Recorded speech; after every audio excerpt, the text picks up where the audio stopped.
Hi, my name is Chelsea Boyd. I'm a senior at Texas Tech University. I'm an instructor also here at the Texas Tech Therapeutic Riding Center. And my experience with rodeo in the past is I was a junior barrel racer in 8th and 9th grade with my trainer, and we also went ahead and did sorting and team penning and gymkhanas and everything like that.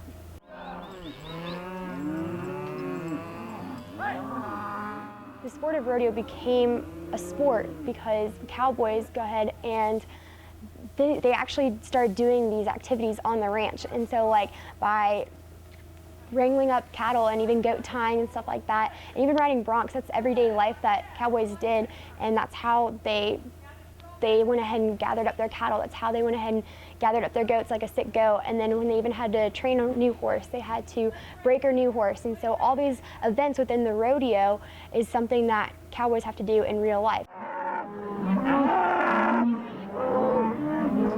The horses and bulls that are used within rodeo are actually pampered a lot. Like the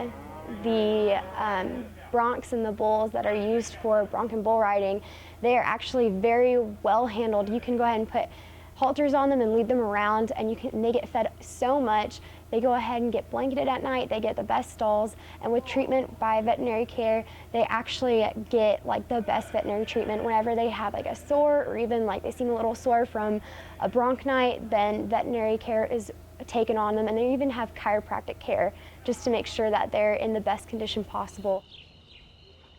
Bring them in the mornings and feed them, and then wash them, and they'll be tied up in the shade in about 50 to 65 degrees all day with fans. Be combed and brushed on and led around and petted on and kept gentle.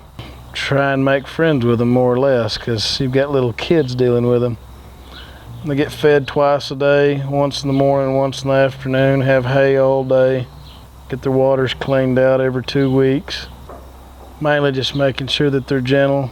You know, show broke, they're used to crowds of people, and get them to where a kid can handle them, leading them around in a big crowd, because they'll weigh up to 1,400 pounds, so it's a lot for a kid to handle.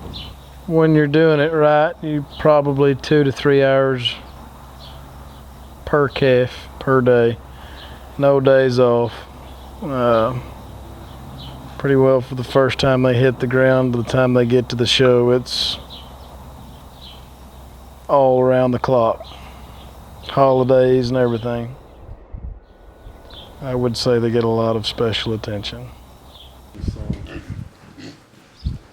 Out here at Medford Hog Farm, we raise show pigs.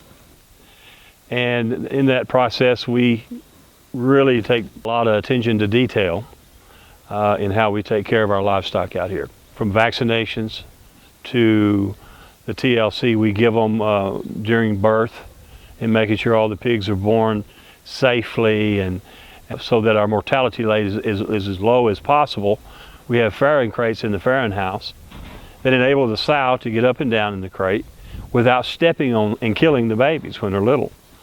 And so it's got panels on the side that allow the pigs to have an area where the mama can't stand and step on them. Give them 3 to 4 weeks on the sow, and then we transfer the deck nursery first, and then into the chips, which allows them to live free of their own feces, and they're up off the ground on the deck nursery, and they're able to grow and be healthy.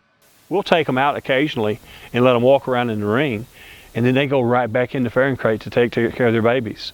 So they actually, based on that reality alone, lets you know they don't mind the crate at all. They actually utilize it in the well-being and raising of their little piglets. Twice a year for 3 to 4 weeks, they're in a farrowing crate. If you're going to raise and have show pigs and be as successful as possible, you have to get them off to as good a healthy start as possible. And sometimes we'll feed them sweet tarts or marshmallows or gummy bears or something to get them acquainted with human contact. And they also are brushed and oiled, and making sure that they're happy and that they are healthy, and their feed that they eat is top of the line. Because, I mean, in the end, a kid that shows one of my hogs someday, hopefully, will win Houston, win San Antonio, net them about $80,000, $90,000, college education paid for. So it's a lot of fun, and we take great care in making sure these animals are going to be all that they can be.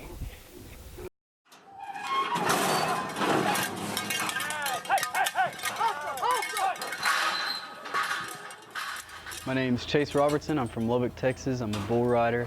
I began competing when I was 15 years old here in the local amateur circuit. I won 3 separate events, and I got my first buckle when I was 17 years old.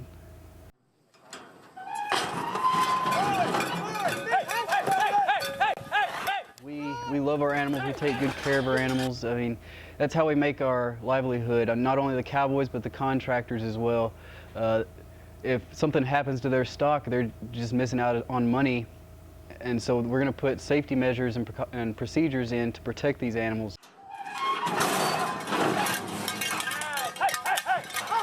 I can't think of anything that I would change. It's obviously more safe for them than it is for us. We're the ones putting ourselves in danger, and they love what they do, we love what we do, and that's why we do it. I mean, there's honestly nothing I would change.